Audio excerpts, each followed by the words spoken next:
I never imagined that a single message could dismantle everything I had worked so hard to build. My phone buzzed in my pocket, a quiet reminder that life as I knew it was about to change. The screen lit up, revealing her name. Just her name alone used to make my chest tighten, made the day feel lighter, made me smile without reason. But today was different. There was no warmth in the text. No hint of apology or explanation. Only words that cut deeper than anything I had ever felt. I can't do this anymore. I hate being married to you. That was it. Simple. Brutal. A full stop after 6 years of shared life, of shared dreams, of shared promises. I sat there for a long moment, staring at the screen, my mind refusing to process it. My chest tightened, my thoughts scattered, but no words formed. I didn't scream, I didn't beg, I didn't cry. I simply stared. I had always prided myself on staying calm, on maintaining a rational mind even when emotions threatened to take over. I had believed in the quiet strength of composure, in the power of understanding before reacting. And this betrayal by text, was exactly the moment where that strength would be tested. I put the phone down on the kitchen counter and leaned against it, letting the silence envelope me. It was a heavy, suffocating quiet, but it was mine. Not hers. Not the space between us anymore. The house felt empty in ways it had never been. The smell of her perfume lingered faintly in the air, as if mocking me, reminding me of all the nights we had spent together in laughter, in comfort, in love. All gone. Every memory now tainted by those words on a screen. I could hear the distant hum of traffic outside, the muffled bark of a dog 2 streets away, the clinking of a cup I had left on the counter that morning. Life continued around me, indifferent, uncaring. But for me the world had paused. I walked to the living room, each step deliberate, controlled, my mind replaying every detail, every interaction from the past few months. The little things I had ignored now seemed glaring. The sudden long nights at work that were just deadlines, the unreturned calls, the excuses I had accepted. The small, subtle distance that I had brushed off as stress or fatigue. Every tiny omission now looked like a prelude, every forgotten date or forgotten detail a piece of a puzzle I had been too blind, or too trusting, to see. And yet, through all the chaos inside me, I remained outwardly composed. I didn't text back. I didn't call.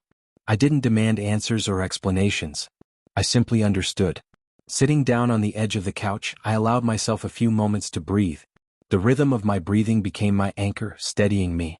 Anger bubbled beneath the surface, yes, but it was not the kind of reckless anger that shouts or destroys.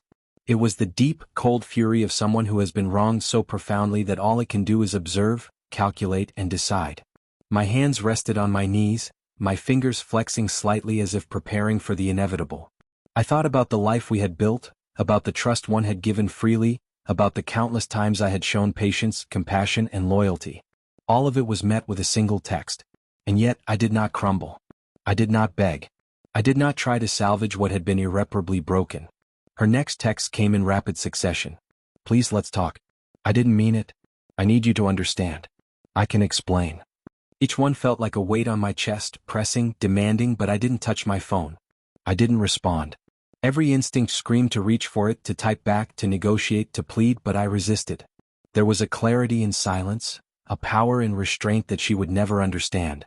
I had learned long ago that some battles are won not with words but with absence, with the unwavering refusal to participate in chaos that seeks to define you. The day passed in a blur of routine motions. I made coffee, walked around the house, checked the mailbox, watered the plants. Each act was mechanical but grounding. I repeated to myself that her choices did not define me, that her betrayal was a reflection of her character, not mine. Every familiar object in the house, our wedding photos, the mugs with our initials, the throw blankets on the couch, now carried a different weight. They were relics of a life that no longer belonged to me. And yet, I treated them with the same calm detachment with which I treated the text. I understood. By evening I had made a decision. I would not call. I would not confront. I would not fight. There would be no dramatics, no pleading, no public display of hurt. I would simply walk away. Not in anger, not in humiliation, not in despair. But with a quiet dignity that her words could never touch. I packed a small bag, enough for a few days, and left it by the door. The clock ticked steadily, indifferent. I left the house as I always had, calmly, silently, without looking back. Her car was in the driveway as if waiting for me to crumble, but I did not. The air outside was crisp, the sky tinged with the fading hues of sunset.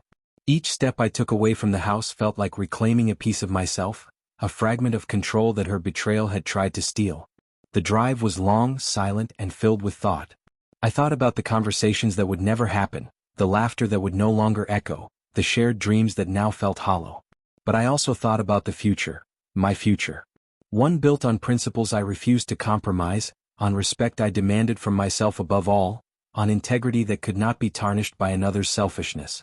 I parked at a small hotel nearby, checked in quietly, and for the first time since reading that text, I allowed myself to breathe fully. Alone, yes, but unbroken. I understood.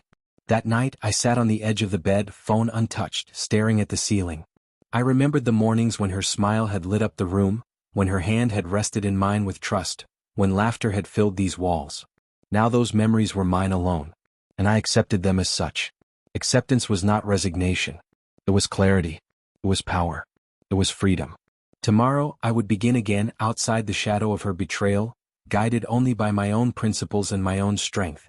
And as I drifted into a restless sleep, I knew that no text, no apology, no explanation could ever shake the understanding I had reached today. I understood, and that was enough.